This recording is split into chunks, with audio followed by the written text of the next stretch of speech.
Warning. This podcast contains content so cheeky, it could make a flamingo blush. Listener discretion is advised. Your episode begins in 3, 2, 1.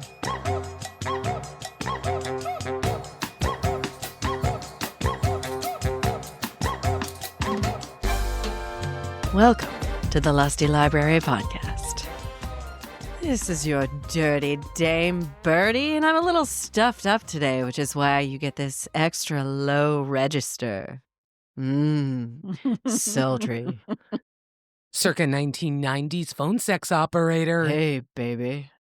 You got a good Kathleen Turner thing going. It's good. Thank you. Do your best Jessica Rabbit. Oh, come on, honey bunny. I'll make you a carrot cake. Love it. Yes. Oh my God. Do you even know what we're talking about?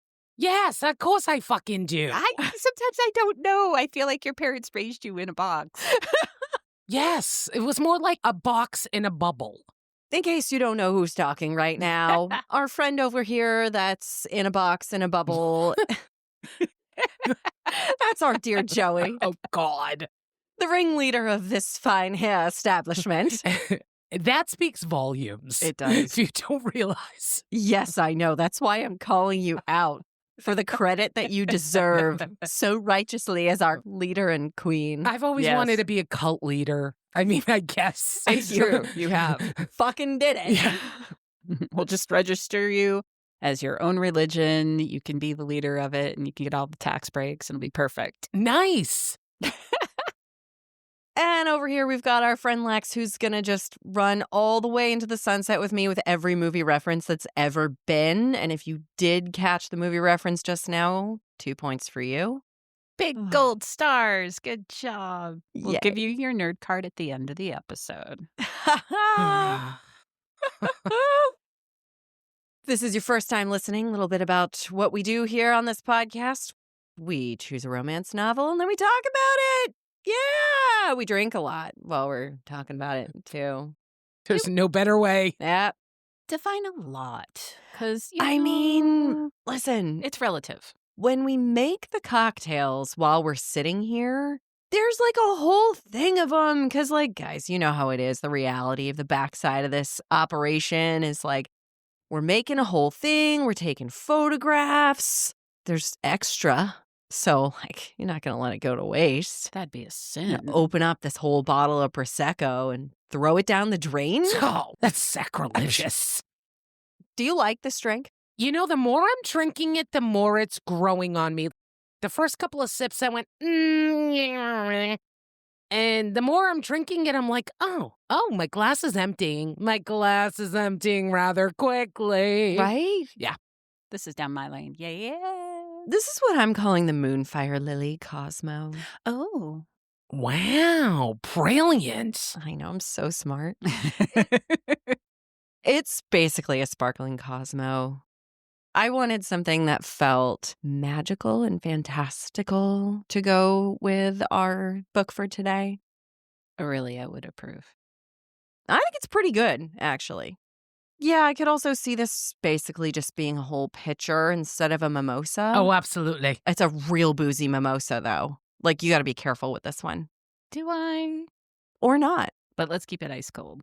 If you want the recipe to this, which I'm sure you do, you so desperately want it, don't you? You're going to go to the lustylibrarypodcast.com and you're going to scroll all the way to the bottom and you're going to sign up for our mailing list. You can get all of the recipes delivered to you before the episodes air. Oh, man. All right. Who wants to talk about this book? Me. Are you in? Oh, Me. yes, I'm in. Joey's in. Yeah. Lex is in. Birdie. Yeah, it's me. Oh, okay. What the fuck is happening? I don't know. What the fuck is happening? The sparkling Cosmo Moonfire Lily kicked in. Fabulous. Today we're talking about A Cage of Crimson by K.F. Breene. All right, let me read you the summary of this book. I was going to say, do you need a dark blanket right now? Yeah. Yes. Of all the people in the world, why her? It was supposed to be easy. Find the drug maker, find her, and drag her back to the dragons to deal with. She deserves death for what she's done. For someone like Weston, the best alpha in the world, the one... This is not a great summary, guys. Keep going. Keep going. Ignore the Snickers. No, full transparency, this is the first time I'm reading this. When I copied and pasted it into my notes for today, I deliberately did not even read it. You wanted to be surprised It's my while we hit the virgin- record button. Yeah, it's my virgin reading. Oh. So, as we were saying, for someone like Weston, the best alpha in the world, the one who shuts people up just by walking in the room, it would have been, until he learns what she is. Finding a fated mate is nearly impossible. Very few are able to do it. But the call of their bond is unmistakable. Against all odds, and in the worst situation imaginable, he's found his true mate. Her. Worse, she doesn't seem to realize what she is. Her animal is suppressed. Locked away, leaving her nearly without magic. She doesn't know what the feeling is, and she doesn't care. She claims innocence. She thinks he is the villain in this story, and she aims to kill him before he destroys her. Doesn't change his duty. He must bring her in, nature be damned. Regardless of how much it hurts, he'll resist the sweet taste of her lips and the heaven between her thighs. She must pay for what she's done. He just hopes he doesn't die inside for the part he's forced to play in the destruction of his true mate. This is a dark and very spicy Red Riding Hood retelling in the Ruin world featuring an anti-hero, a strong heroine, and a humorous supporting cast. It is not necessary to have read the Ruin series to enjoy this installment. Check the website for the TWs. What's TW? Trigger warning. Trigger warnings. Oh, I learn something new every day. This is an enemies to lovers and forced proximity story suitable for 18+. It's the first of a duology. 2 books. New word for me, too. Ending on a cliffhanger. Oh, complete cliffhanger. You guys. Yeah. Oh, I love cliffhangers. them.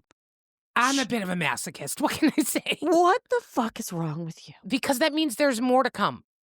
And then nothing is Oh. more exciting and exhilarating than more to come. Yeah. Nothing is more angering and fucking infuriating than knowing you have 5 minutes left and then hearing the last line and then hearing, this was an Audible production. And you're like, what the fuck? Yeah. You know by now, Joy just likes to stretch it out. Let's keep that going. Give me more. This is my pick.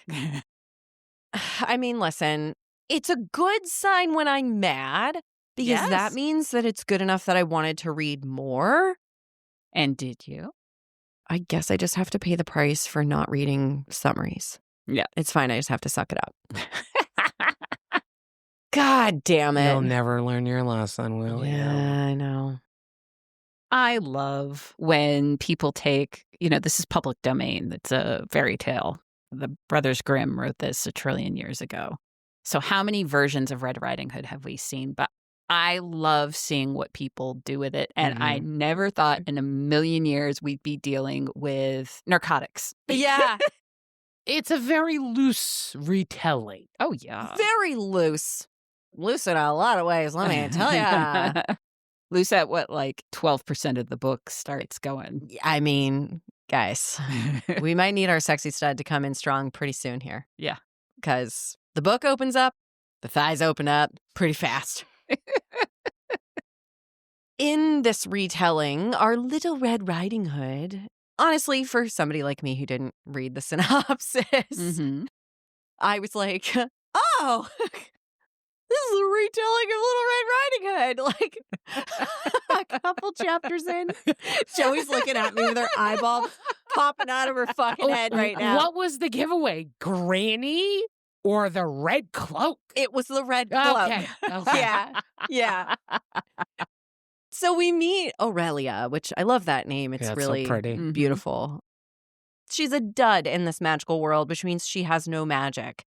She was born to what may be a shifter dad, but her mother apparently had no magic.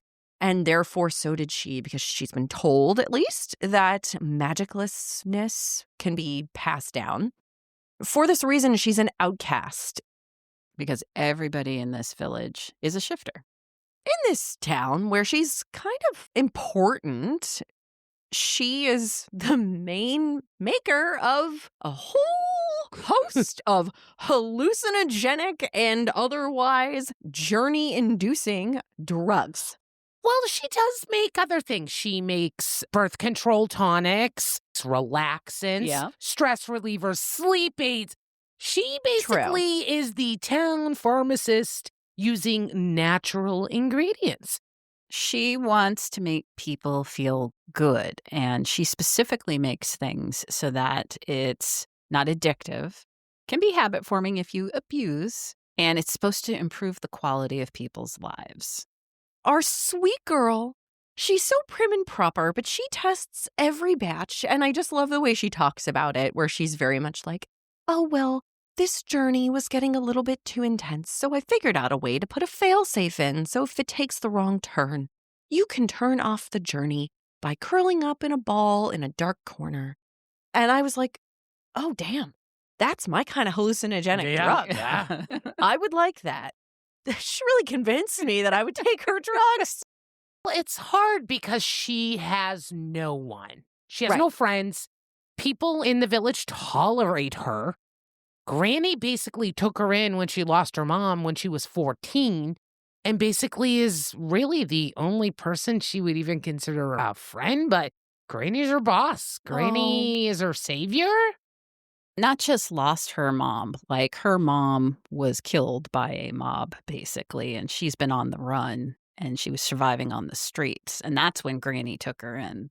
Really, she does see Granny as her savior. She has nowhere else to go because at least in this village, the scale is tolerate to uncomfortable, but nobody really hurts her.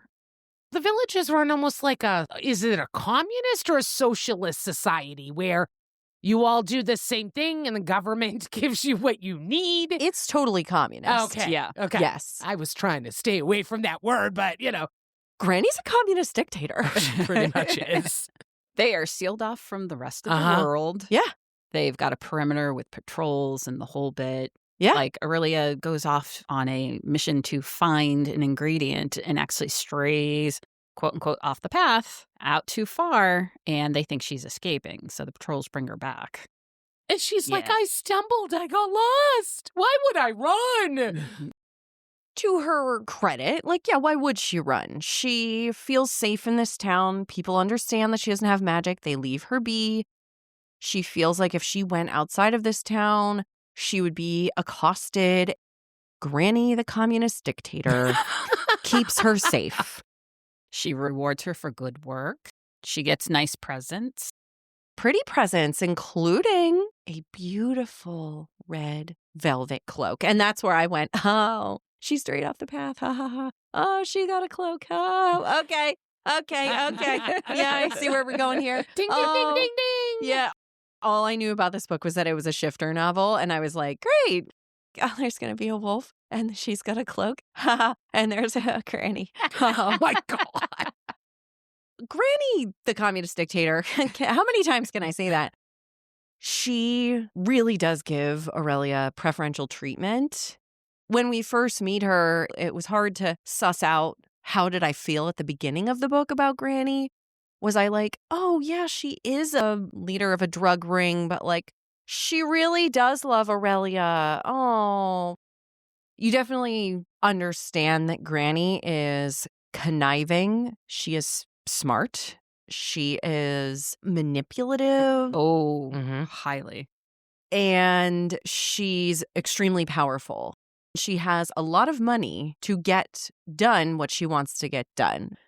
She's got a lot of control. Okay, this is where this is going. Got it. Which is kind of a fascinating thing to do because Granny in all the other tales is helpless. Right. Not in this one. No. She works with Rays all the time, who named himself Razor, if I'm not mistaken. And that's where that nickname comes from. And he is tripping off his asshole. To the point where she has to lock him in the storeroom and take the delivery that he was supposed to take off to Granny. Yeah. Because you're never late when it comes to making a delivery to Granny. The banter is so good. You learn like how funny Aurelia is too. Oh, yeah. Yeah. And she's so good at like talking him down. And he comes at her like spewing all of these random things. And she's able to talk him down and convince him to go into his dark corner to sleep it off. I mean, her magic power is she's fucking smart and good with people. She's so smart. And apparently she's very beautiful. And she's tall. And she has this really cool white streaks in her hair, which look very cool, but they're also from trauma, which is sad. The day when she had gone off the beaten path where everybody thought that she was trying to run away, she had found this moonfire lily that basically glows in the dark and had found that its properties amplify every single drug that she has created. And just a petal at a time can be used. Unfortunately, she didn't try to replant it or regrow it, but she wants more of this. She's been working with that flower, and she's all excited about it. She's walking to Granny's, and then she senses somebody watching her.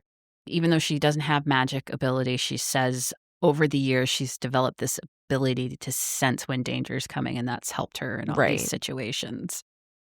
One element that I want to call out that is a leading indicator of something interesting about her. She's walking through the forest and she very casually brings up how these ember flies, I thought the name was very cute, what non-New Englanders would call a lightning bug. Yes. We call them fireflies here in the Northeast, folks. These ember flies are always very sweetly following her around. She knows that the ember flies will give her an idea if danger is coming. Mm-hmm. And they will go in the opposite direction of where the danger came from, so she knows what's happening. So she's walking to Granny's with this delivery and ring! All the ember flies suddenly go away and she gets this tingly sixth sense that danger is coming for her. Mm-hmm. And we also learned during this time that she's a clumsy fuck. She can't see in the dark. Yeah, poor girl. She has a special lantern that Granny gave her that emits this blue light. She stumbles, she drops it, she can't see. Then she's like, what is that heavenly fucking smell? What the fuck is happening? Maybe I touched a lot of this moonfire lily situation and it went in through my pores? Is that a way that I ingested stuff? Have I discovered a new drug? She's like, I'm feeling all warm and loopy. She starts categorizing all of the stuff that's happening because she's like, all right, I got to remember all this so I know what to do with it.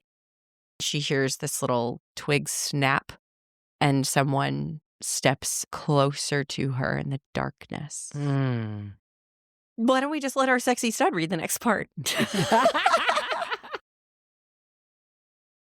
The stranger's hand paused for a moment, indecisive, and then he stepped closer in a rush as though he couldn't help himself.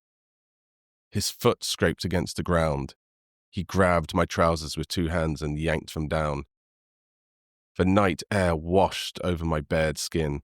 His palms slid down my outer thighs. One of his knees hit the dirt behind me, then the other. Soft lips glanced across my flesh, his kisses gentle, his grip on my legs hard. His mouth didn't waste time like his hands had. His tongue parted my core, tasting immediately, sending me down to brace my weight on my forearms. His growl of pleasure nearly undid me. He licked up to my asshole and circled, the sensation tickling a little, yet strangely pleasurable. He backed off for a moment, and I could hear movement behind me, the air disturbed, before feeling his hand grip my hips from below and lifting. I gasped, walking myself back with my hands as he pulled my hips. My knees hit the dirt again, my shins resting against big shoulders, and I realized I was now straddling his face. He pulled me down like he was starving for me, taking my clit into his mouth and twirling his tongue around as he sucked in pulses. Holy fucking shit. My mouth dropped open in a silent scream. His fingers rubbed along my wet pussy, his growl deep and low at my obvious arousal, before delving in. They curved exactly right, rubbing firmly. He sucked in perfect synchronicity. Holy. My hips jerked of their own accord. Holy. I had zero control of my body right now. Drug or no drug, I would not have climbed off this ride for my life. Holy. I couldn't catch my breath. I couldn't get my bearings. Pleasure coursed through me in growing swell. I clawed at the ground, overcome. No one had ever been this good. Ever. We had clearly entered my wildest dreams. I was going to find more Moonfire Lily if it killed me. Almost. I was right on the edge, tensing up now, riding his face with abandon. If I suffocated him, well, he would have died of noble causes. Hold on, we got to talk about this. He's on his knees behind her. She's facing away from him. He yanks her her trousers down. Yes. His tongue parted my core, sending me down to brace my weight on my forearms. Yeah. So now she's on her hands and knees, and he's going down on her from behind. Yes. Yeah. Ass in the air. Yep. Hold on. Okay, yeah, he licked up my asshole and circled. Yeah, blah, blah. Okay. Backed off for a moment, and I could hear movement behind me, the air disturbed, before feeling his hands grip my thighs from below and lifting. He must have flipped over. I walked myself back with my hands as he pulled my hips. My knees hit dirt again. My shins resting against big shoulders. Yeah. And I realized now I was straddling his face. Yeah. Her knees are still on the ground, but her shins are on his shoulders. Yeah. Because that means her feet were now where his arms are. Do you want me to get the dry erase board? Maybe. I can do the visual for you. Maybe. I'm picturing the whole thing in my head perfectly. The knees should be right at where his shoulders are if her shins are on his shoulders. See, this is what I don't understand about this position. He must be crouched down. Yeah. If her knees are on the ground. Listen, is Mr. Lex home? Can we Mr. borrow Lex? him? If Mr. Lex is here, I think during lunch break we need to visually act this out. Okay. So regardless. Well, Mr. Lex is in the kitchen and he's giving me the dirtiest look ever. Mr. Lex, this is fucking good. We get a really good idea of Aurelia because she's funny as fuck. Yeah. Yes. If he dies, he will have died of noble causes. It's great. She thinks she is tripping right now. Yeah, she doesn't think this is real. She absolutely thinks it's a hallucination. She would have never done it if it was real. Right. This is a stranger. She can barely see him. It's crazy, though. But thinking about this, where now, as the reader, we've heard enough stuff to go, I've read enough shifter novels to know that this is an experience that somebody has when they meet their life mate. Yeah. So we know what's happening. Oh, yes. The instant attraction, the chemistry. The good smells. The experienced shifter novel reader knows. Okay? Not to brag. But now you're putting yourself in that category? 35 books in and you're an experienced shifter reader? 37, Joey. Oh, okay. Yeah. I'll give you that prop. Yeah. Thank you. You're welcome. I read a lot more shifter novels, not for the pod. Yeah. So we'll get a little bit of credit there. Well, you better watch out when it's time for you to go home, because I'm not sure your head's going to fit out the door with that ego. All right. So it's just fucking crazy to me that he just comes out of the darkness, rips her pants off, and starts eating her out and licking her butthole. He doesn't know where she's been. I guess it tastes good to him, right? Just like when she was giving the blowjob, she's like, I think this is pre-cum, but it tastes like candy. But that's a thing even for humans. So we react to smell. And there are certain people who smell good to us. The natural body smell and musk, and found somebody attractive and then gotten close and been like, nope, you don't smell good. Totally. And it dies on the vine. Yeah. Whereas I've had a couple of partners in my life. Oh, you're dirty and sweaty from outside. Come here, let me smell your armpit. I'm just going to bury my whole face in you. I know. You haven't lived life until you've wanted to stick your face in somebody's armpit, let me tell you. You know you've hit your true mate when you can get freaky. Oh, God. Yes. This episode has fucking gone completely off the rails. But this is why we like shifter books. You have this way of knowing that this person is the one. It's undeniable. And that's like a dream in real life. It's basically like a carbon monoxide detector. It alerts you when there is danger. Well, right, but it also alerts you when you've found the one you should be with for the rest of your life. I was going to go more with divining rod, but okay. There's our views on romance right there. That's good. That's good. I would love this moment where you just magically know that this is the person you're supposed to be with. That's so cool. Something that this book goes into, which I actually really like, he knows what it is. She doesn't, and she's so confused by it. Yeah. Yes. And I love that confusion. So the deed gets done. Yes. She's happy. And he looks down at her and he tells her, leave the village. Leave now.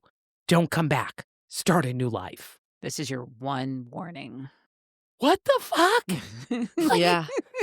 Wait. She's like, where the fuck am I going to go? Well, yeah, but she's also like, wow, weird journey. Yeah, she's like, man. What is my subconscious telling me? Right. All right, I got to look into this some more. I'll Yeah. make some notes, maybe try it again.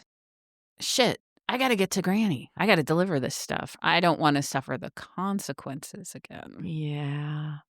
So she shows up to Granny's house, and Granny's like, you look like a woman who has been good and satisfied recently. And she's like, oh, fuck. Really? Is it like that obvious? And she's like, well, I think I've discovered a new drug.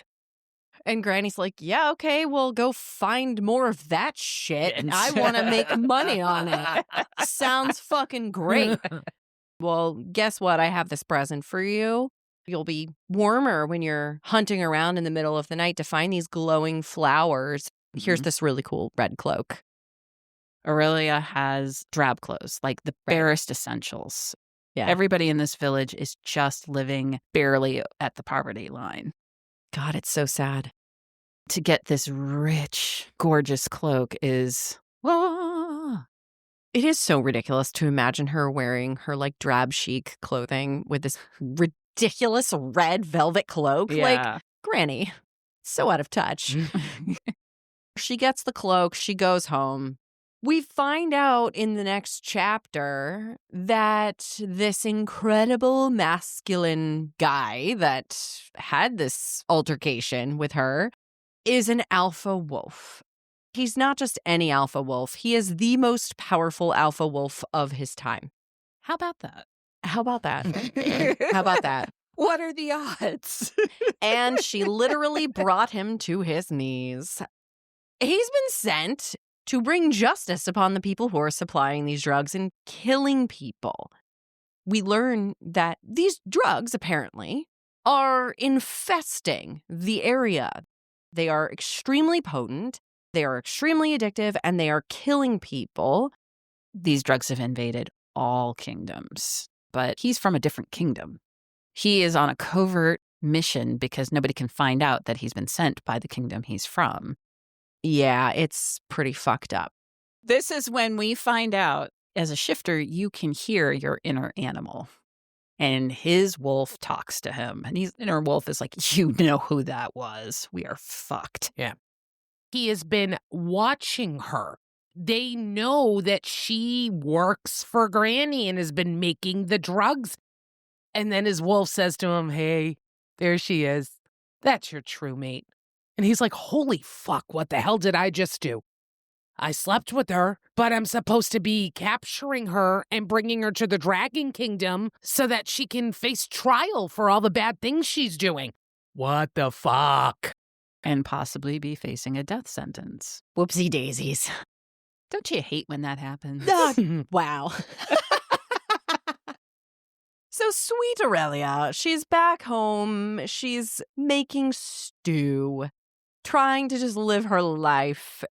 She gets this creepy feeling. And she goes, oh, fuck no. What have I done now? Alexander is coming.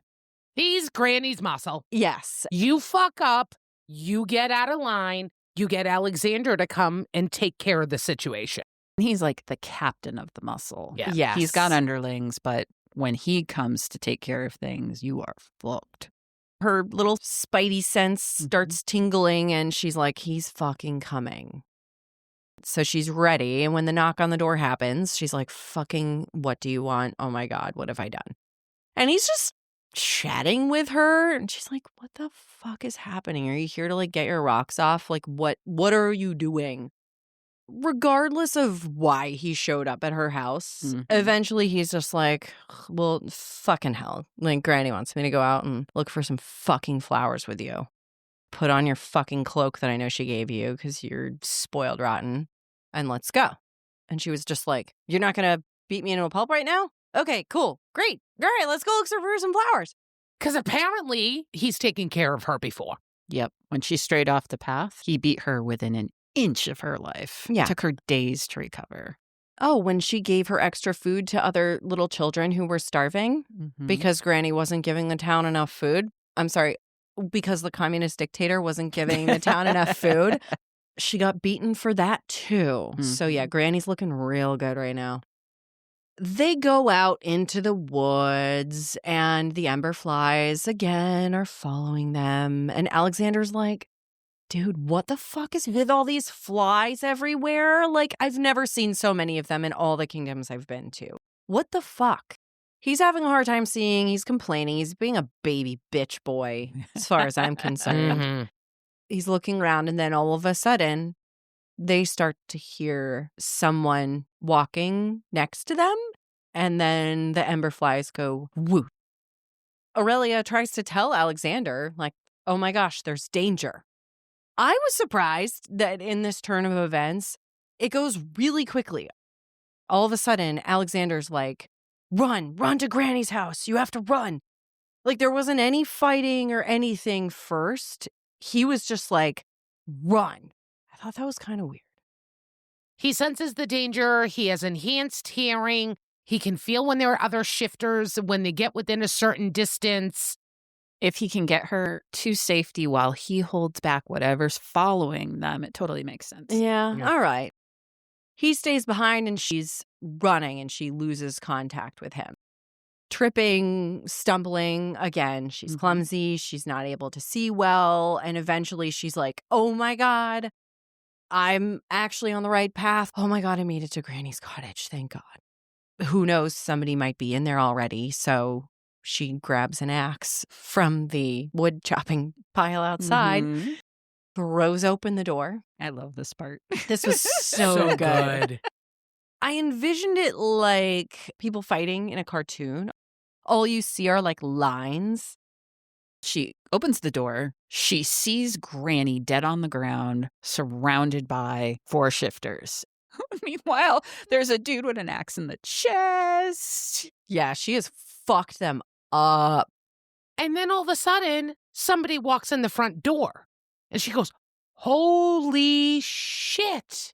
Oh, it smells real good again. Even though she smells the good smell, she still senses danger. She turns to attack the person who came through the door. And then one of the surviving shifters tries to save the person who came through the door and hits her. She crumples to the ground. It was really brutal. Like the description of like the skull crunching. Oh, yeah. Oh, yeah. She was also distracted from the man who walks in the door, and she realizes, oh, fuck, he's real. Yeah. Oh, fuck. I slept with this stranger in the path last night. Not a journey. She's definitely caught off guard, to say the least. This is where I started to respect Mr. Alpha real quick, too. Weston, which is a cute name. Aurelia and Weston, nice names. He kind of gives it away real quick that there's something special and unique about her, because his immediate response is to go, no, and punch the guy that hit her with like a death blow. And they're like, Alpha, what the fuck? He's like, oh, okay, yeah, I'm not going to be able to hide this. Cat's going to be out of the bag. At least these are like my core people. Yeah, so this is our person and we need her alive. So don't kill her, but also she's my true mate. He owns it immediately with them, which I was really pumped about. I'm so glad we didn't have to go through the whole hiding it thing with his pack. Ugh. Yeah, that would have been shitty, but, not like we're not going to hide it in other ways. Yes, well, yeah. She's basically almost dead, and they have to give her this phoenix elixir to save her. They really need the information in her brain. Yeah, that's how he's spinning it. I chuckled at Phoenix Elixir. Anybody who's played Final Fantasy, chuckle with me. Oh. And you can have another point towards your nerd card for the end of the episode. Joey. While Aurelia is completely knocked out and healing, the pack decides they're going to go into the village. Because the village is really where they need to get all the information. We find out a lot about Granny in this plot dump. Mm-hmm. Lo and behold, dictator Granny, pretty much when she realized she had a moneymaker on her hands when Aurelia started making drugs, closed off this entire village and said, I'm going to take care of you all. I'm going to build you homes. I'm going to give you food. I'm going to give you clothes. And in return, you're going to work for me in our lovely operation. And as time started to pass, the food started to get spoiled and more rotten. Houses didn't get repaired. Everybody was blaming the dud and Granny because they feel that Aurelia is the second-hand Granny. They're all happy that Granny's dead. They're all happy now that they're taking Aurelia away because that means now they have their freedom. Because people were not allowed to leave the village ever. And if you did leave the village, you had to leave a child or another family member as ransom to make sure that you would come back. Dictator. And then they also have this old way of thinking of duds are no good. They're a curse. You can catch it. They're just like, get her away. So there's the Granny part. And then there's just the also, even if life had been great, they would want her to go away. So while they're searching for information, they're thinking they're going to have to go in fighting to get what they need from all these people. Everybody's just standing in their door going, yeah, take what you want. Oh, you want that whole stockpile of drugs? Yeah, take it. It's not even locked. Go have at it. So they take all the drugs. They go into the workshop and they take everything. They go ask a whole bunch of people questions. They're very open and forthcoming with information. So this whole time the pack is going in to take all of this stuff, it's very business. But Weston is like walking around intoxicated because he goes into the workshop and all he can see and smell is her. He learns so much about her by seeing the space that she works in. It's clean and organized. I really liked one thing that he referenced where he saw that there were these 2 gouges in her work desk from a mistake that had happened. But then there was no more, and they were old. Like she had learned from her mistake and never let it happen again. His respect for her is growing and growing. And because he's already kind of obsessed with her, he's like, yeah, take all the things. We might need it for something. Nobody go into her cottage because he wanted to go through her cottage. Right. And he does the same thing. He goes and he looks at absolutely everything. He eats her food, which happens to be stew, and it's the best thing he's ever tasted. He finds her journals, and he packs up her clothes and all of her spices. I want somebody to be this obsessed with me. Whole cottage is immaculate, everything in its place, except for her bedroom. He loves that it's messy. All I can think of is she's under control everywhere else, but she's got to be wild in bed. He's tried the stew that's been sitting over the fire. It's delicious, and clearly anybody that makes something that good might actually really like to cook. He takes the spices so that she can have something to be happy with and make food. And he brings her art. Oh, he packs up all of her fucking artwork. There's a little studio off of her bedroom. He goes in there, he sees all these beautiful drawings and paintings, and he starts packing some of it up because he doesn't want others to see her art because he can tell it's personal. Ugh, what a dream he is. Written by a woman. Written by a woman, yes. Oh my gosh, I can't wait. The next chapter is quite possibly my favorite chapter. So far, this has been like a fantastical novel with some light humor, some pretty good sexual descriptions, and a lot of story. Aurelia has been knocked out, but now she wakes up and she's in this place that she doesn't recognize. And she is greeted by this absolutely next level, over the top, flamboyant gentleman named Hadriel.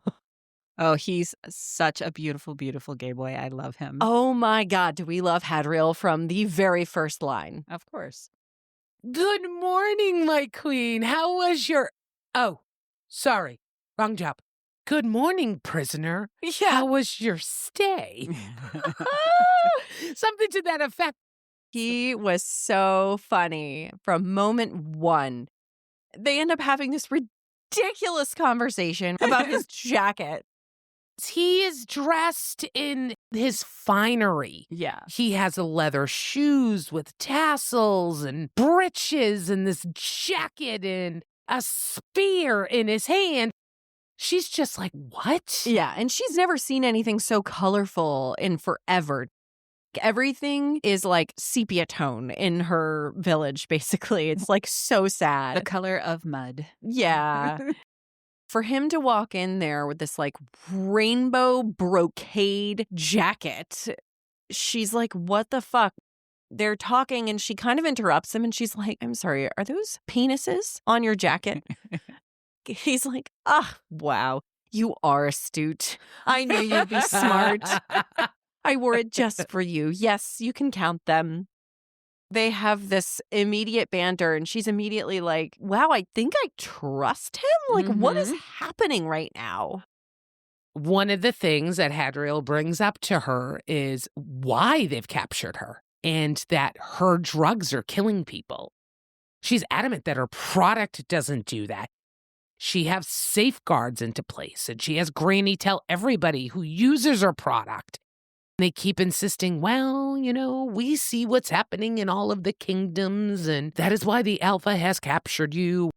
She's like, I take it. It's fine. We had it. You found it. It wasn't under lock and key. Anybody could have stolen it if they wanted it. Obviously, it's not addictive because anybody could just walk there and had it. Come on. It's safe. Look around the village. You're not seeing people overusing the drug. It's a little weird because that's not what's happening everywhere else. Yeah. So they're getting to know each other, but then in walks Big Bad Wolf. Num, num, num. Clearly, he trusts Hadriel to be this oversight for her. Well, he chose Hadriel. Because he knows of all the people, he's not going to have any interest in touching her. Yes, which was very cute. Hadriel had a very important job in the Dragon Kingdom. He had to oversee and be protection to the queen. He's very trustworthy, and he likes dick. Weston walks into the room, and Hadriel's still blathering on about something and being ridiculous. Weston just gives him this cold look, and he's like, oh, I haven't felt the need to terror shit myself in a long time. What an unwelcome change. And then he goes and leaves. Oh my God, he was hilarious. And this is the first time we get, this is how Weston can communicate to the pack through their bond. He wants them to go, they go. Right. He can actually influence what they do, how they feel. So this first time that Weston brings her in for questioning, we start to learn what their dynamic is going to be like immediately. Oh, yeah. They get absolutely nothing done. The chemistry is intense, and they just end up fucking and having really great sex instead. You guys and your goddamn knots. I never said I really liked a knot. I just like shifters. But man, each book we get, they're connected longer and longer and longer. The premise in this book is an alpha's knot is dependent on the need of the woman. Love that.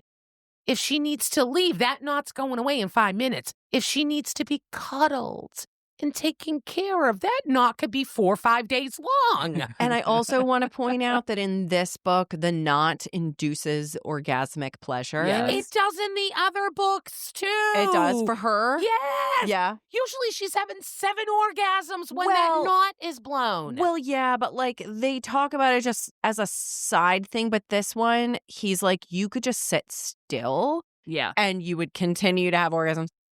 And the other ones, I didn't feel like it was as poignantly brought up like that. I think it was described much more in this book. Yeah. They're on this journey where they are traveling from Aurelia's kingdom back to the Dragon Kingdom. This is where the story starts to build with relationships. Hadriel and Aurelia obviously are besties. Absolutely. Weston starts to pick away at Aurelia, learning more and more about her. She gets to be part of a pack for the first time in her entire life. It's a race against time. They're trying to get out of the kingdom before Alexander comes along and reclaims Aurelia. Yeah. Each time they stop, Aurelia is finding some way to kind of be useful, and she starts becoming friends with each person in the pack. I really liked it. It was Yeah. very sweet. She starts to really worm herself into the hearts of all of the pack members, including some of the ones that were very much against her in the beginning. They also start to break down her life and her understanding of her life. And they start to give her these little inclinations that maybe sweet old Granny was secretly a communist dictator. Who is gaslighting her entire Yeah. life. Weston has her journals that she has written everything down in, and he's using them for 2 manners. He wants to know information about Granny's inner circle, the functionings of what is happening. And number 2, I think he's using it as a way to get to know Aurelia.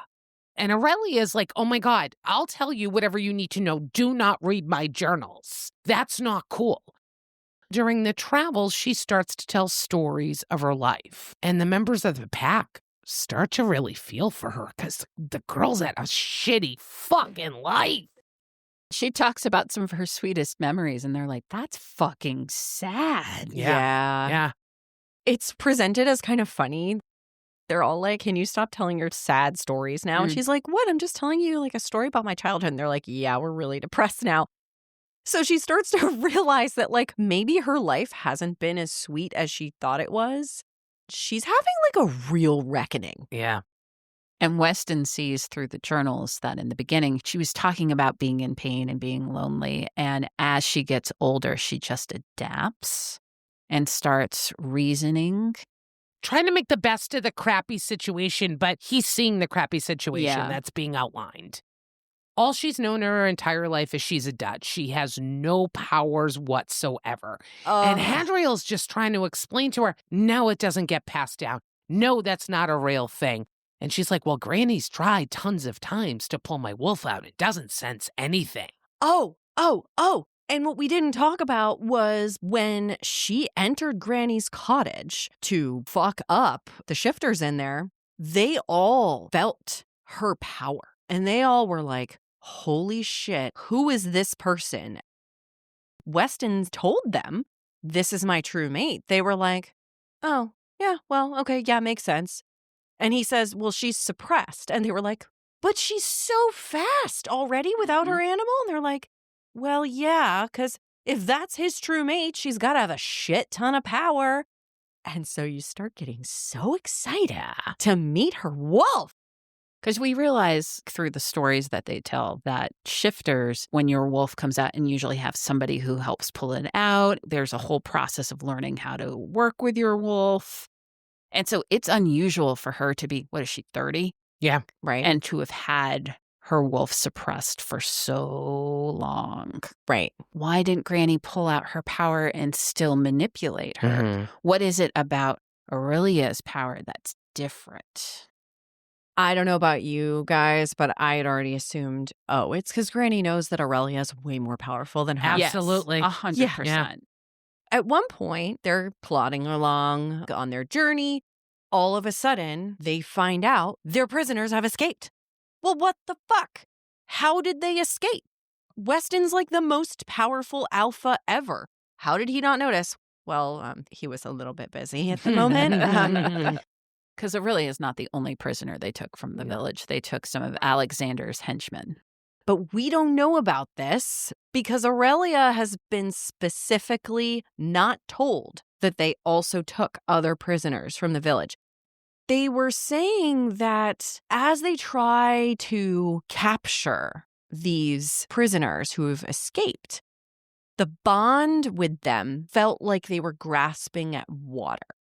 Usually, for somebody of Weston's caliber of alpha, he can just grab the bond of another wolf from another pack and pull it in and force them to be wherever he wants them to be. They find some of Aurelia's product on the ground. She says, oh, yeah, well, here it is. Did you not notice this? And they're like, oh, yeah, we were too busy looking for other things. Suffice to say, they probably ate a bunch of it, and that might be why. And they're like, huh. So they start asking, did you ever test it on wolves? What about your pack in your village? And she's like, I don't know. We didn't really have a pack. No, I never really tested it on that. The vampires really used it, but I didn't know that the shifters did. Right. Because usually it has no effect on your shifted form. Right. It should be in your human form. The girl picks up a tab that is on the floor and pops it in her mouth. And everybody's like, what? Yeah, Weston freaks the fuck out. Yeah. Because he thinks she's going to die. And she's like, dude, I promise you, it's fucking fine. Eventually, after much ado, there's a lot of discussion. She's like, listen, if you want to know the answer to this, because this could be world ending for you, we need to test this. And I swear to you, it is safe. I'll take it too. Whatever else other people are taking, it's not this. So they start testing the drugs. And sure enough, when Hadriel tests it, of course, he's the first person. He's like, sign me up. Can I take the psychedelic one? And Weston's like, no. I love this. Or Hadriel the wolf walks over and he's like, nah, sticks his tongue out. And she pats his head. She's like, good boy. And he's like, nah. He, waltzes off and eats it and he's fine. The pack is starting to go, do we have the wrong person? Yeah, that's where it starts. What is happening? They even start to say, well, these packets look different from what we've seen on the market too. They look like cottage industry farmers market. Yeah. Yes. Handmade. Where what they're seeing at the shadow markets is this beautifully packaged, colorful boutique product, not this ramshackle, all different sizes, no labels on it, very plain names like Hallucinogen 1. Yeah. Totally farm to table psychedelics. Amidst all of this, Aurelia is discovering that this lava feeling in her chest that she feels when she's around Weston is something special. There is something about it, and she can't figure out what the deal is. And it's confusing as all fuck for her because she's like, he ripped me away from my home. I'm his captive. Why do I feel comfortable with him? Why do I want him? He smells so good. Best sex of my life. Nobody's ever going to be able to compare to this ever again. Oh, he's bringing me to the Dragon Kingdom so they can kill me because they think I'm killing other people with my product. I'm a little torn here. Yeah, it's almost like Stockholm syndrome. Kind of fucked up. I feel bad for her. She's very innocent to everything. And I hated the whole time that he didn't tell her that they had this true mate bond. Yeah. But she has no reference for it. I know, but still, he knows that she doesn't know and he's withholding it from her. Why? There were just a lot of intricacies at play because of what he had to do. He had sworn to bring anybody that was part of Granny's organization to the Dragon Kingdom. So what would happen if he tells her, hey, you're my true mate, but I'm holding you captive as a prisoner, and now I'm going to bring you to potentially get slain by the dragons? But how would that have changed anything? He has a no-win situation. is no good answer But it here. is better for him to have not lied to her. But I think it would also make it a reality of what he was doing to his true mate. Well, yes, sure. And that's selfish on his part, Yes. right? He's lying to her about the fact that they're true mates. He's also lying to her about the fact that she has an animal. Yeah. That was more for her protection because they're traveling. They need to get out of being in the open. They need to get to the Dragon Kingdom. And if they stop right there and he pulls her animal out, it could be dangerous for her. And she's going to run away from him. Dangerous for her, dangerous for the pack. There's so many complications. But he with could have that. told her about it. I get it. Like, he didn't know if he could trust her in a certain way. Right. We know we can trust her because, again, we've got 2 POVs throughout the book, so we're hearing her end of it. If we had only heard Weston's end of it, yeah, he's not sure he can trust her yet. At one point, as they're testing the drugs, she starts to have this overwhelming lava feeling in her chest. Mm-hmm. Weston is in wolf form at that moment, and his wolf gets a little out of control and starts to pull on her, and she feels this yanking sensation. Mm-hmm. And all of a sudden, there's a voice in her head. Don't let him shove me back. She's not shocked about this person being in her head. Yeah. Hilariously enough, she doesn't think, oh, it must be the drugs. She knows. She's like, oh my God, I have an animal. Mm-hmm. And that was my animal speaking to me. She starts to realize with like the way Weston's looking at her afterwards. And she's like, oh my God, Weston's keeping me suppressed for the same reason that Granny was keeping me suppressed. It's all about control. Uh-huh. And so she confronts him. She's like, you need to fess up. Do I have magic? And he's like, yes, you do. She's like, you've known this whole time? He's like, yes. Granny could have easily pulled it out of you. Yep. Anyone that's mid-range magic could have pulled it out of you. It's very strong. She's pretty fucked up at this point because basically this is the ground for her entire life, getting yoinked out from under her. She's pissed off that all these people are taking advantage of her, taking her power and her control away from her. She proceeds to attempt to have angry sex with Weston again. But this time he's like, no, I'm not going to fuck you because you're going to regret it. And he's like, every time we've ever been together, it has been with your logical consent. You've been drinking a lot of wine tonight. Yeah. I will not allow you in your sadness to try and fuck your way out of this because you are not in control of yourself right now, and I'm not going to take advantage of you. She feels like she's being controlled. Mm-hmm. She feels like she's not being taken advantage of. She's being taken care of. She has this pack family now and everybody cares about her, but then they're delivering her to death. It's fucked. She starts to figure out a plan. She's going to try to get some of the product that she Mhm. makes, She's going to try and slip him some of the sleep aid. and she's going to try to escape and have a new life. Yeah, but she's not as cunning as she thinks she is. No, she's not. Hadriel at one point says, you know, you can't kill him. And she's like, what? He's like, please don't kill him. We need him. That's all I ask. He's important to the kingdom. She's like, what? What are you talking about? Yeah, and he's like, honey, there has been an opening in the sentries for the last 10 days. He's been allowing you to escape. I just kind of had this feeling. And she was like, oh my God, am I that obvious? Is it that bad? He's like, yeah. yeah. So she goes in to Weston thinking that he doesn't know anything. It's just Hadriel, right? They have this nightly routine. They have a glass of wine together. They fuck, and then they go to bed. Yeah. So she slips the sleep aid into his wine, and he drinks it. The conversation that they have as Weston knows that this is maybe the last time he's going to see her because he knows she's escaping. He knows that she's put something in his drink because as he tells her, once he gives away that he knows she's leaving, Mm-hmm. He's like, it's not exactly tasteless. What did you put in it? Am I going to die? Are you killing me? Because if so, please just write down instructions. And he's so calm about it. Yeah. She's like, no, it's just a sleep aid. You're just going to get really tired. And he's like, all right.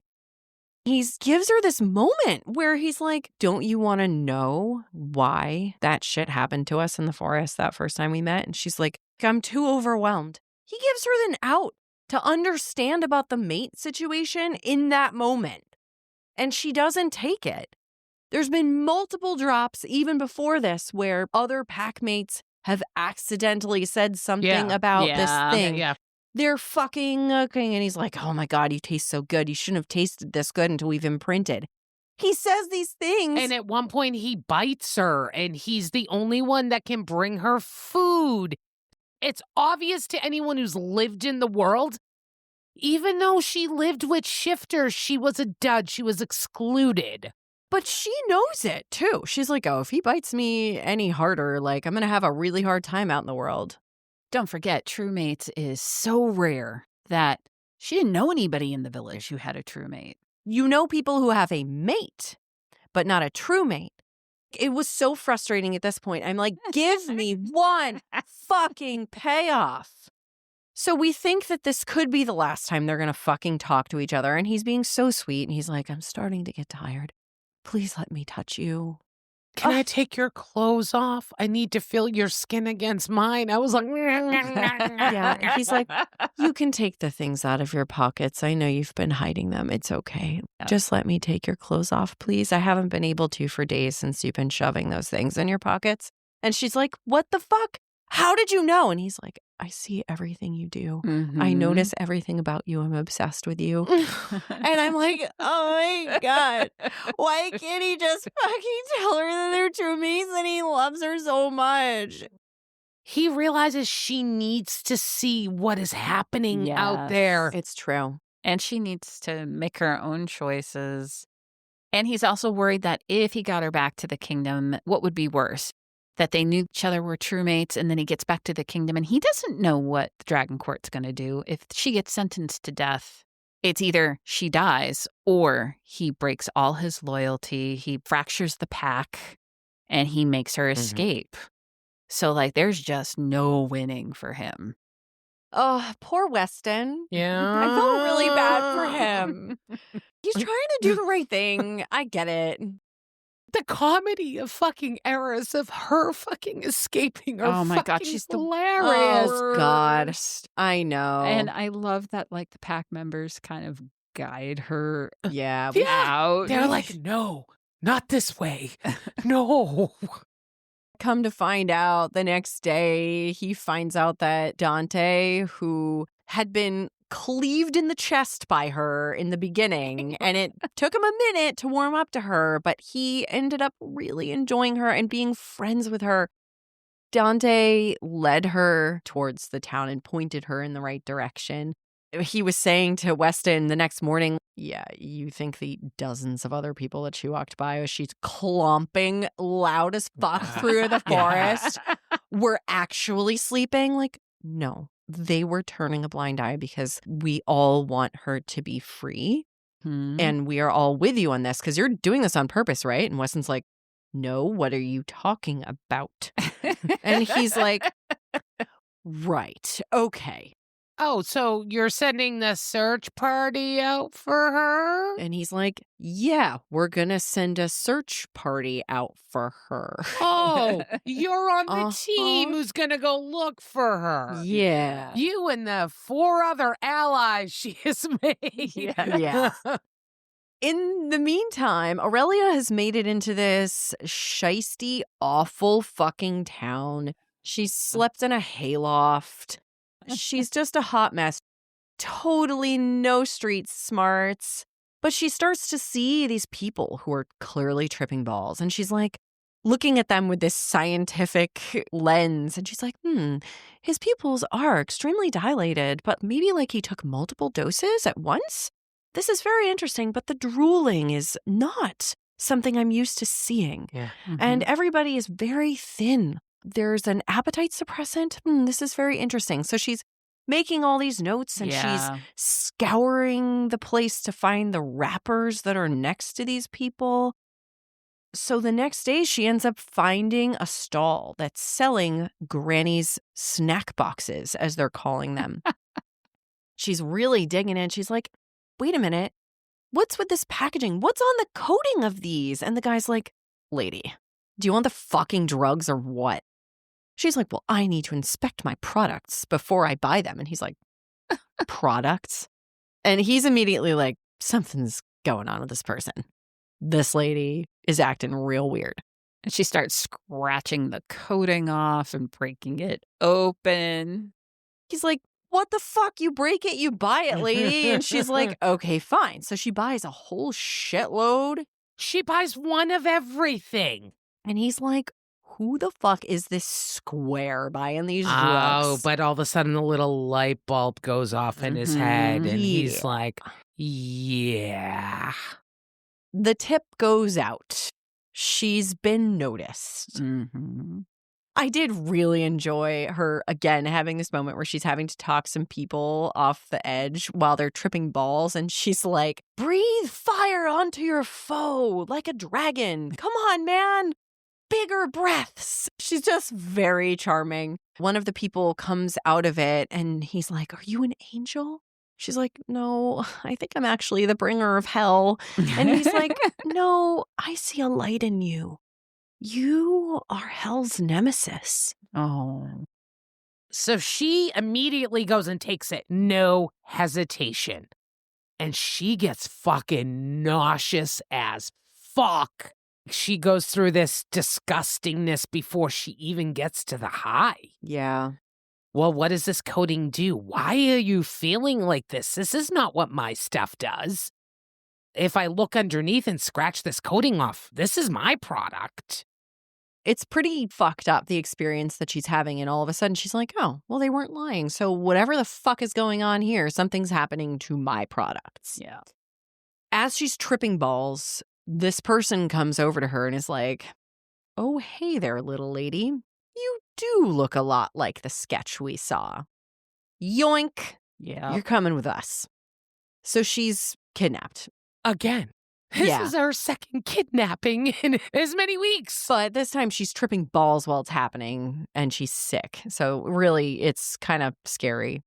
Well, this is where we find out that the equivalent of an APB went out on her being kidnapped. So the whole underworld has these sketches of her. It's like, you see this girl, there will be a reward. Because I think now at this point we realize how integral she is to the operation Absolutely. of Granny's business. Nobody else can make it. Nobody. The business falls without her. She's the only chemist, baker, cooker, whatever the fuck you want to call her. Yeah.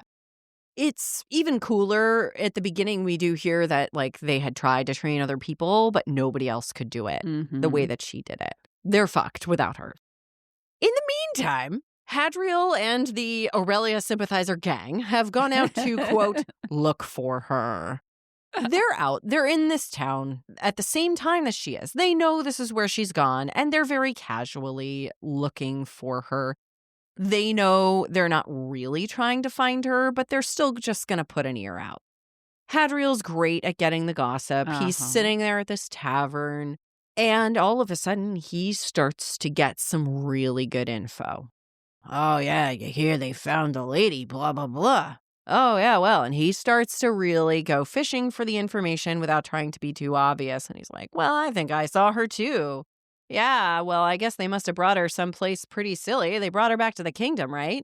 They're like, nah, why would they bring her back there? They're going to hold her safe at the mayor's house. And he's like, oh, well, thank you. I'm going to finish my drink now. He's like, Nova, get the alpha. Get the alpha. They go running to get the alpha, and Hadriel goes to meet them in the town square. And I loved this moment. It's so good. Where Weston comes to get her, and he's galloping in his beautiful, full, graceful wolf form. This chapter is narrated by Hadriel, by the way. Hadriel says that before he saw Weston, he could feel his fear. So he knew that Weston was close. He's standing there in the town center. He's looking around and he saw the whole crowd collectively shiver. That there was nothing more beautiful than watching an alpha of Weston's caliber in action. Yeah. And I was like, yes, this is why I love shifters. It was beautiful. Yeah. They come storming into the mayor's house. Weston shifts back, glistening, sweating, fully naked. Fury unleashed, kicks the door in, demanding the shit from the poor fucking staff in the mayor's house. Hadriel's like, just tell us where they are and then you can find the closest bathroom and go throw up until we're done here and leave. Yeah. Yes. Oh, it was so good. Oh my God. They eventually find the mayor in the house, and Weston's like, you dare to imprison my true mate? And he doesn't even give him a moment. No. He's like, who the fuck are you? He's like, your executioner. Rips his throat out. And Hadriel's like, oh, all the blood all glistening all over him. He's like, it's just so extreme. I almost got a semi-hard on. Oh my God. Hadriel's narration, so fucking good. So they find her in the room and then they open the door. And Hadriel was like, I fully intended to let Weston go in and be the person to scoop her up. Then I saw her lying in a pool of her own vomit. And I ran in to get her because he loves her. Yes. He says to her, he's like, no, you can't die just when you've started to live. Mm-hmm. Oh my God. They're sweet bestie. They really are. So he loves her so deeply, like just as much as Weston, but in a different way. And it's just so sweet. She is on death's doorstep. They give her the Phoenix elixir again and try to escape with her again. She's exhausted. She says to him after she's starting to come out of it, I'm tired. I'm done. Like, I just want to be the damsel in distress. She's feeling better. And then she says to him, well, I tried another one of the products because I had to find out this other thing. And he's like, what the fuck? What? So Yeah. he freaks out and they're like hitting and biting and scratching. And then shit starts getting hot. This was probably one of the hottest scenes in the whole book. Yes. She like slaps him across the face. He's fucking her and she's choking him like as hard as she possibly can while they're fucking. And she's like, well, this is erotic as fuck. This is kinky. Like, we're getting into something here. What? There's something to this. She was giving him a serious hand necklace. Really hot scene. Just noteworthy right there. That was like, what was that? Chapter 29, I believe. She's basically just like, I want to help. I want to figure out what's going on with these drugs. If I know how much I need to take, and she wins the argument, and he's like, fine, you can fucking help, but like, please just wait till we get to the Dragon Court where I have more Phoenix elixir because I don't want you to die. She's hilarious as she's taking the psychedelic drugs, and she's like, excuse me, everyone. I don't want to alarm you, but there is a rather large dragon. And if everyone would just lie down on the ground and pretend you are water, you are a lake, the dragon will come and it will step on us and we will just rise up afterwards and we will all be fine. And she's just hilarious. And they're all just like laughing and going with it. And they're all falling in love with her. Yeah. So now they have her back more by choice than anything. She's not exactly a prisoner anymore. And they're still going to try and bring her to the Dragon Court. But it's more of like this joint thing where now she's like, I will go and face my judgment. Yeah. Take me there. And she's willing to stand up and take it. I want to say that so much more happens as they go to the port city, and a lot does happen. And a big reveal happens. Big fucking reveal. But do you fucking think it would kill Breene to give us just one more fucking payoff before the end of this book? No, because she is giving you the payoff in book 2. God fucking which is damn. there, which is available, and your answers will be there. You're making it sound like she's the first author to ever do anything like this. To me, this is like when we read New Gods and Shadow Gods. Yeah. Yes, I You know. need to read them Together. I know, but like, I just wanted one payoff. In New Gods, you got the payoff with all of the dicking at the end, which was like the really good payoff that you wanted in that story. There wasn't all of the dicking. There was one dick at the end of book 1. I know, but it was a good dick. Because the payoff in New Gods was the dick. But the payoff in this was not the dick because you were getting consistent dick. Explain something to me. What is the difference between a book that is 700 pages long, which gives you the whole story, or 2 books that are 375 pages long that gives you the whole story? Because I've only allocated enough time to read the 350 pages and not the 700, and then I have to stop my fucking reading to read something else and then go back to it, and I have to wait and have this pit in my stomach the whole time. Well, it is not the author's fault that you are bad at your time fucking management. Number 2, if you decided to scratch your ass and read a fucking synopsis every now and then, you would understand that this is not a standalone book. It told you right in the beginning, even if you knew nothing about the storyline and just read the bottom caveat about the characteristics of the book, you would have known there were fucking 2. And you would have said to yourself, oh, hey, Birdie, maybe knowing there's 2 books, this could end on a cliff. Oh, it tells me it ends on a cliffhanger. Or Maybe I should allocate more time to read the second book or stop fucking complaining about it. Cliffhanger should be illegal. No! These are what is known as serials. Thank you. Fucking masochists. God. I'm just going to pick Ugh. every fucking book that's not a standalone from now until the end of the year just to piss you the fuck off. Or you can be a dumbass like me and accidentally grab book 2 first. And go, wait, I'm so fucking lost. Oh, wait. I grabbed the wrong one. Oh, fuck. Well, let's put some numbers to this shit. Let's talk about love romance. You can give this 1 to 5 roses. Lex, you're laughing the most. You get to go first. 4.5. It's very romantic. Yeah.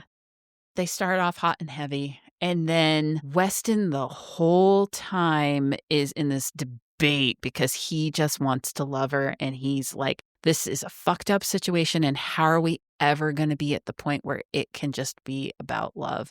Everything he does from point A is about love. And then the sex kind of just happens because it's like breathing.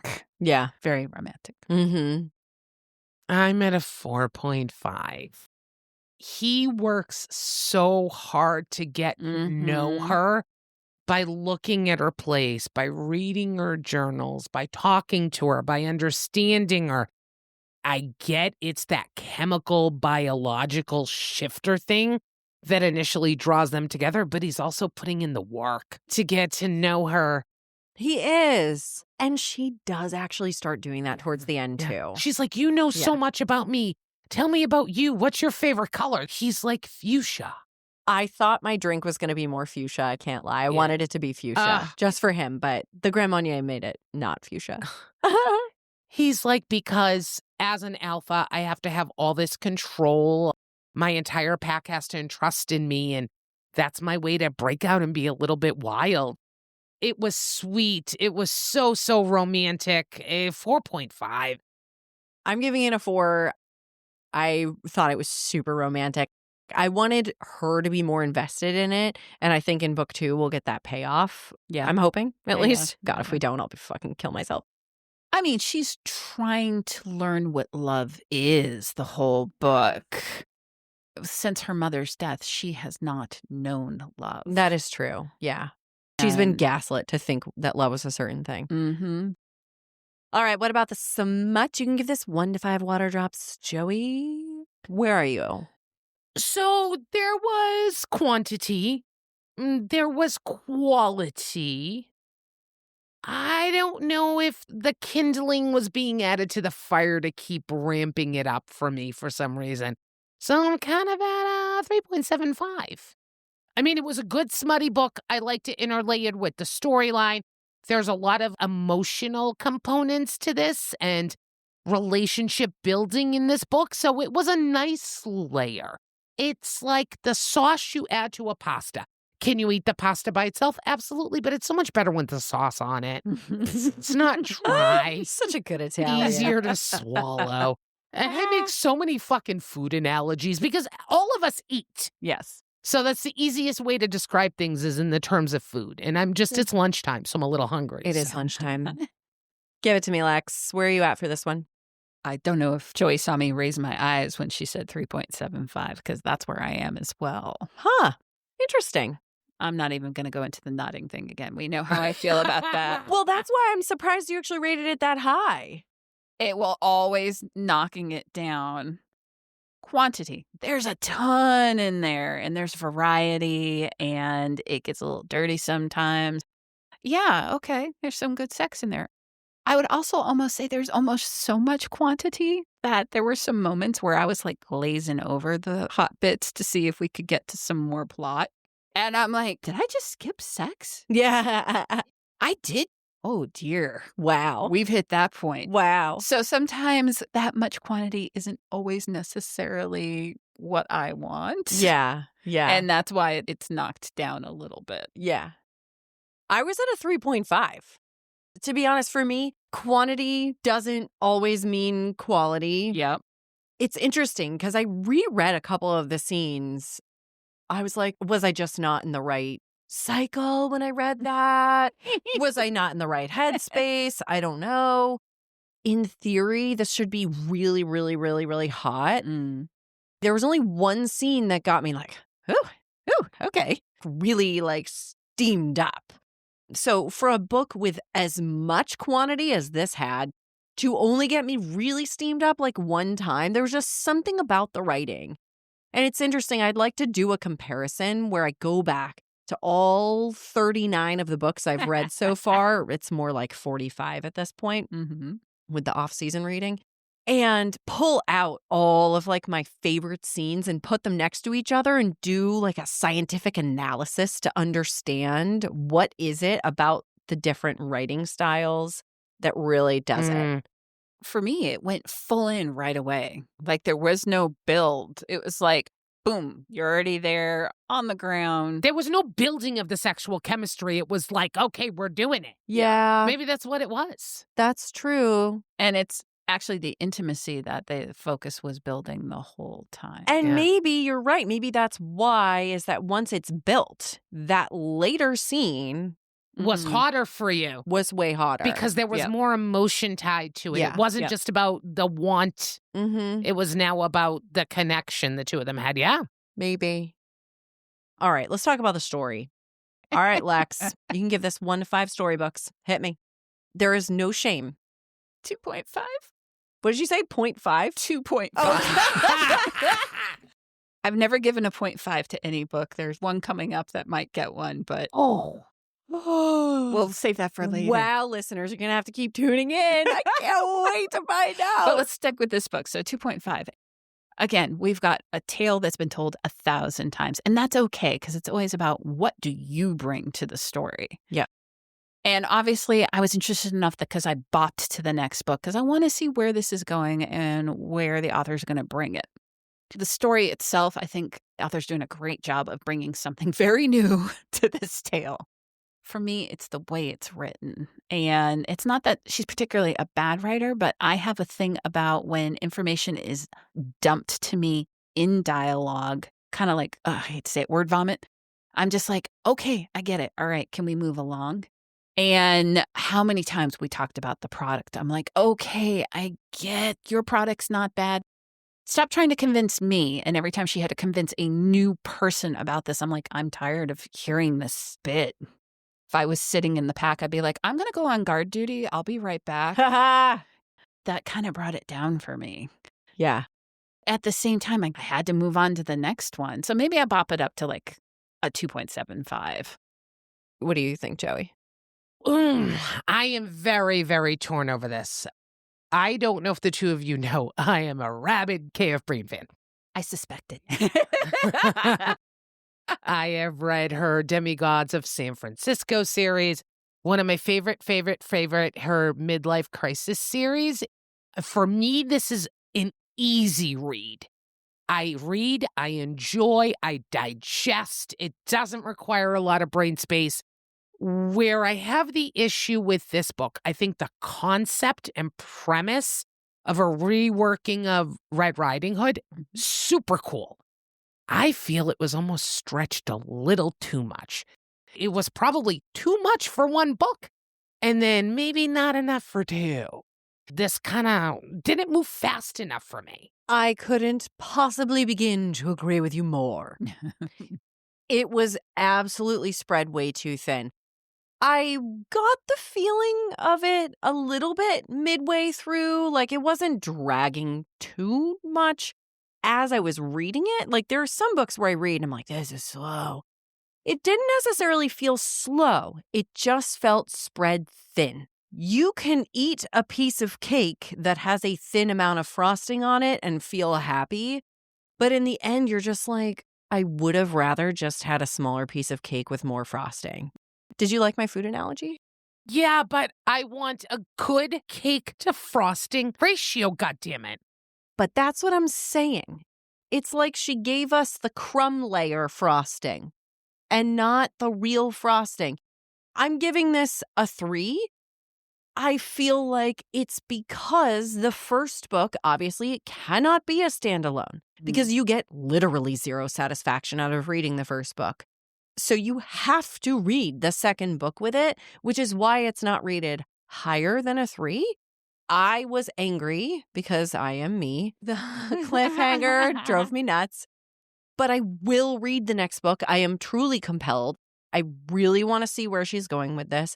I think there's a lot of characters that were super fun to read about. But don't get me wrong, I'm fucking pissed. All right, let's give this an overall rating. Mix it all up. You can give this 1 to 5 eggplants, Joey. What are you rating it? All right. A big KF Breene fan. Concept of the story is great. Characters were really fun. Love the shifter concept. Even though the story has fallen a little short for me, I really wish I had already read book 2 because I think I would have felt different. I think these two are meant to be read back to back because there's a lot of breadcrumbs that were dropped within this book that left you wondering, what about this? What about that? I very much feel unsatisfied.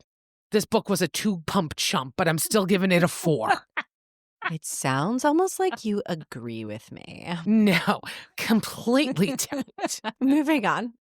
Lex? I'm landing at a 3.5. Again, it's the sum of parts. The dialogue was driving me a little bit crazy. The rest of it kept me very entertained. Like Joey said, this is an easy read. This is one of those where you're like, I just want something entertaining. I'm just going to pop this in, not think too hard about it, and just enjoy. I'm absolutely bopping on to the next one. I will tell you, I'm like, okay, I want to see how she's going to wrap it up in the last 15% because there's a lot of strings still going. Oh, fuck no. Jeez. But I also have to just shout out, I love a lot of the side characters. And then when you get to book 2, there's so many more that I adore, like I adore Hadriel. All right. I'm giving it a 3.5. I think it's a solid story. And for anybody who likes shifter books especially, just make sure you have the second book already on hand. Yes. Which is easy to do. It is easy. Pretend the 2 equals 1 and blend them together. Mm-hmm. All right, my darling, darling friends. Thank you for listening to us scream at each other for another rousing session of the Lusty Library podcast. Please, please, please go on to whatever platform you're listening on right now. Please write us a review. We would be so, so grateful. It doesn't have to be long, but just like make it 5 stars, you know? Just something real quick and easy with 5 stars in it. Thank you very much for that. Now, you know, when you're not listening to us, you miss us. You miss the banter. You miss the connection. How do you keep up with us? How about them social medias? Go find the Lusty Library podcast on Facebook and Instagram. And guess what? We are also on Blue Sky under Lusty Library Pod. And in our next episode, I'm about to break the fucking podcast in two. Break it in 3, maybe? Maybe. You very may well, actually. With probably the most volatile book that we are ever going to read. We have a listener to thank for this. Next episode, tune in to us chatting about Credence by Penelope Douglas. You better hold on tight. This is going to be fucked up. Oh my God, I can't wait to talk about that. Go get those drink recipes ahead of time and get ready, folks. Some popcorn, too, I think. Because we are going to have so much to talk about. So much to yell about. Thanks so much, everybody. We can't wait to see you next time. Bye.